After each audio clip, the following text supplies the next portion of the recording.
Hello, ഞാൻ P C Sasikumar. എല്ലാവർക്കും cinema കമ്പം ചാനലിലേക്ക് സ്വാഗതം. മോഹൻലാലും ആന്റണി ഹോപ്കിൻസും തമ്മിൽ എന്താണ് ബന്ധമെന്ന് ചോദിച്ചാൽ പൊതുവായ ഒരു ബന്ധം മാത്രമേ അവർ തമ്മിലുള്ളൂ. ഇവർ രണ്ടുപേരും സിനിമാ താരങ്ങളാണ്.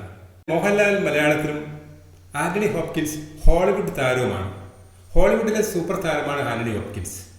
അദ്ദേഹത്തിന് ഇപ്പോൾ 86 വയസ്സായി. അദ്ദേഹത്തിന് 2 ഓസ്കാർ അവാർഡുകൾ കിട്ടിയിട്ടുണ്ട്. അദ്ദേഹത്തിൻ്റെ വളരെ പ്രശസ്തമായ സിനിമയാണ് സൈലൻസ് ഓഫ് ദി ലാംബ്സ്. അതിലെ ഹെക്ടർ എന്ന ഒരു സോംബിക്കായ കഥാപാത്രം സിനിമാ പ്രേമികളുടെ ഇടയിൽ ചർച്ചാ വിഷയമാണ്. അതല്ലാതെ ഇവർ തമ്മിൽ പൊതുവായ സാമ്യമൊന്നുമില്ല.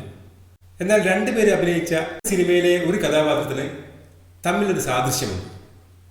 മറ്റൊന്നുമല്ല, ഈ 2 കഥാപാത്രങ്ങളും ഒരേ അസുഖമുള്ളവരാണ്. തന്മാത്രയിലെ മോഹൻലാലിൻ്റെ രമേശൻ നായരും ദി ഫാദർ എന്ന സിനിമയിലെ ആന്റണി ഹോപ്കിൻസ് അവതരിപ്പിച്ച ആന്റണി, ഇവർ രണ്ടുപേരും അൾസൈമേഴ്സ് അസുഖം ബാധിച്ചവരാണ്. എന്നാൽ ഈ അസുഖത്തെയും ഈ 2 കഥാപാത്രങ്ങളെയും രണ്ടുപേരും 2 സിനിമകളിൽ അവതരിപ്പിച്ച രീതിയിൽ ഒരുപാട് വ്യത്യാസമുണ്ട്. തന്മാത്ര എന്നത് മോഹൻലാലിന് സ്റ്റേറ്റ് അവാർഡ് നേടിക്കൊടുത്ത ഒരു സിനിമയാണ്. അതുപോലെ തന്നെ ആന്റണി ഹോപ്കിൻസിന് ഏറ്റവും നല്ല നടനുള്ള ഓസ്കാർ അവാർഡ് നേടിക്കൊടുത്ത സിനിമയാണ് ദി ഫാദർ. അതായത് രണ്ടുപേരും തങ്ങളുടെ അൾസൈമേഴ്സ് കഥാപാത്രത്തെ വളരെ ഭംഗിയായി അവതരിപ്പിച്ചു എന്ന് ഇതിൽ നിന്ന് വ്യക്തമാണ്. എന്നാൽ ഈ 2 കഥാപാത്രങ്ങൾ തമ്മിലുള്ള അവതരണത്തിലൊരു പ്രത്യേക വ്യത്യാസമുണ്ട്. ദി ഫാദർ എന്ന സിനിമയിൽ അൾസൈമേഴ്സിനെ അവതരിപ്പിച്ചിരിക്കുന്നത് പേഷ്യന്റ് പെർസ്പെക്റ്റീവിലാണ്. എന്നാൽ തന്മാത്രയിലെ അൾസൈമേഴ്സ് അവതരിപ്പിക്കുന്നത് ഒരു വ്യൂവേഴ്സ് പെർസ്പെക്റ്റീവിലാണ്. ഇതാണ് ഈ 2 സിനിമകളും തമ്മിലുള്ള കാതലായ വ്യത്യാസം.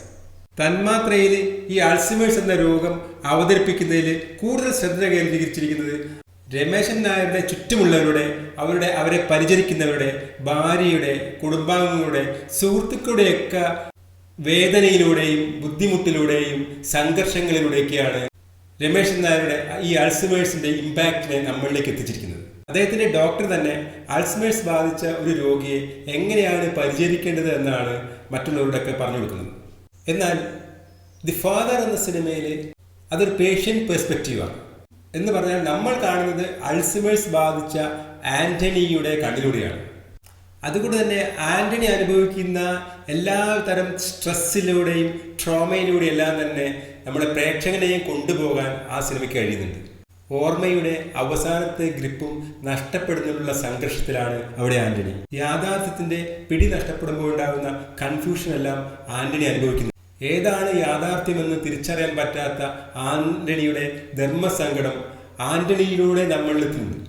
കാലദേശങ്ങളൊക്കെ മാറിപ്പോകുന്നത്, സമയം മാറിപ്പോകുന്നത്, ഇന്നും ഇന്നലെയും തമ്മിലുള്ള ബന്ധമെല്ലാം നഷ്ടപ്പെടുന്നത്, ഇതെല്ലാം ഒരു അൾസൈമേഴ്സ് രോഗി അനുഭവിക്കുന്ന തീക്ഷ്ണമായ പ്രശ്നങ്ങളാണ്. അതുപോലെ പെട്ടെന്നുള്ള mood swing, emotional breakdown, ഇതെല്ലാം ആന്റണി അനുഭവിക്കുന്ന ഈ രോഗത്തിന്റെ ഭാഗമായുള്ള പ്രശ്നങ്ങളാണ്. ഇങ്ങനെയുള്ള പ്രശ്നങ്ങളെല്ലാം തന്നെ ആന്റണിയുടെ ബ്രെയിനിലേക്ക് നമ്മളെ എത്തിക്കൊണ്ടാണ് ആ സിനിമ മുന്നോട്ട് പോകുന്നത്. അതുകൊണ്ട് തന്നെ ഫാദർ എന്ന സിനിമ കാണുമ്പോൾ നമ്മളുടെ ഉള്ളിൽ ഒരുപാട് കൺഫ്യൂഷനും, ഏതാണ് ശരിയായത്, ഏതാണ് യാഥാർത്ഥ്യം എന്നൊക്കെയുള്ള സംഘർഷമൊക്കെ നമ്മളിലെത്തുന്നുണ്ട്. ഓർമ്മകൾ ഓരോന്നായി ഇല പൊഴിയുന്നത് പോലെ നമ്മുടെ ഉള്ളിൽ നിന്ന് കൊഴിഞ്ഞു കൊഴിഞ്ഞു പോയിക്കൊണ്ടിരിക്കുന്ന ഒരു അവസ്ഥ. അവസാനം നമ്മുടെ ഓർമ്മയുടെ ഏറ്റവും അവസാനത്തെയും ആദ്യത്തെയും കണ്ണിയായ അമ്മയെ വിളിച്ച് നിഷ്കളങ്കമായി വിലപിക്കുന്ന ആന്റണിയുടെ ഒരു ചിത്രമുണ്ട്. ആന്റണി ഹോപ്കിൻസിന്റെ ജീവിതത്തിലെ ഏറ്റവും മികച്ച അഭിനയ മുഹൂർത്തങ്ങളിൽ ഒന്നാണത്. ഹൃദയസ്പർശിയായ ആ അഭിനയ മുഹൂർത്തം തന്നെയാണ് ആന്റണി ഹോപ്കിൻസിനെ ഓസ്കാറിലേക്ക് ഉയർത്തിയത്.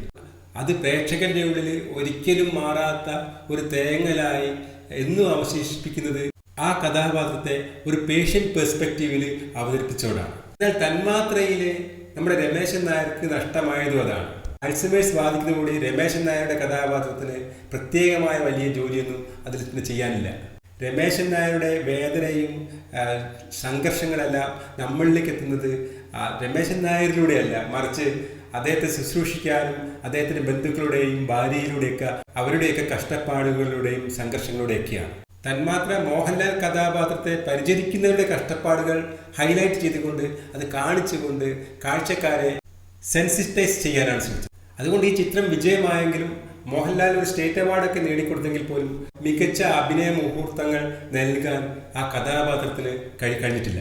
അതുകൊണ്ട് തന്നെ ആന്റണി ഹോപ്കിൻസിന്റെ ആന്റണി മോഹൻലാലിന്റെ രമേശൻ നായരേക്കാൾ അത് മറ്റൊരു വിദേശ സിനിമയായിട്ട് ആന്റണി ഹോപ്കിൻസ് നമുക്ക് പൊതുവെ പരിചയമില്ലാഞ്ഞിട്ട് പോലും ഒരു അസ്വസ്ഥതയായി വേദനയായി നമ്മെ എന്നും വേട്ടയാടിക്കൊണ്ടിരിക്കുന്നത്. സിനിമയിലെ കഥാപാത്ര രചനയിലും അതിന്റെ പരിചരണത്തിലും നമ്മൾ ഇനിയും ഒരുപാട് ദൂരം പോകാനുണ്ട് എന്നതിനാണ് ദി ഫാദർ എന്ന ഹോളിവുഡ് സിനിമ നമ്മെ ബോധ്യപ്പെടുത്തുന്നത്. ഈ വീഡിയോ എല്ലാവർക്കും ഇഷ്ടപ്പെട്ടെന്ന് വിചാരിക്കുന്നു. ഈ വീഡിയോ ഇഷ്ടപ്പെട്ടാൽ സബ്സ്ക്രൈബ് ചെയ്യാൻ മറക്കരുത്. എല്ലാവർക്കും എൻ്റെ നമസ്കാരം.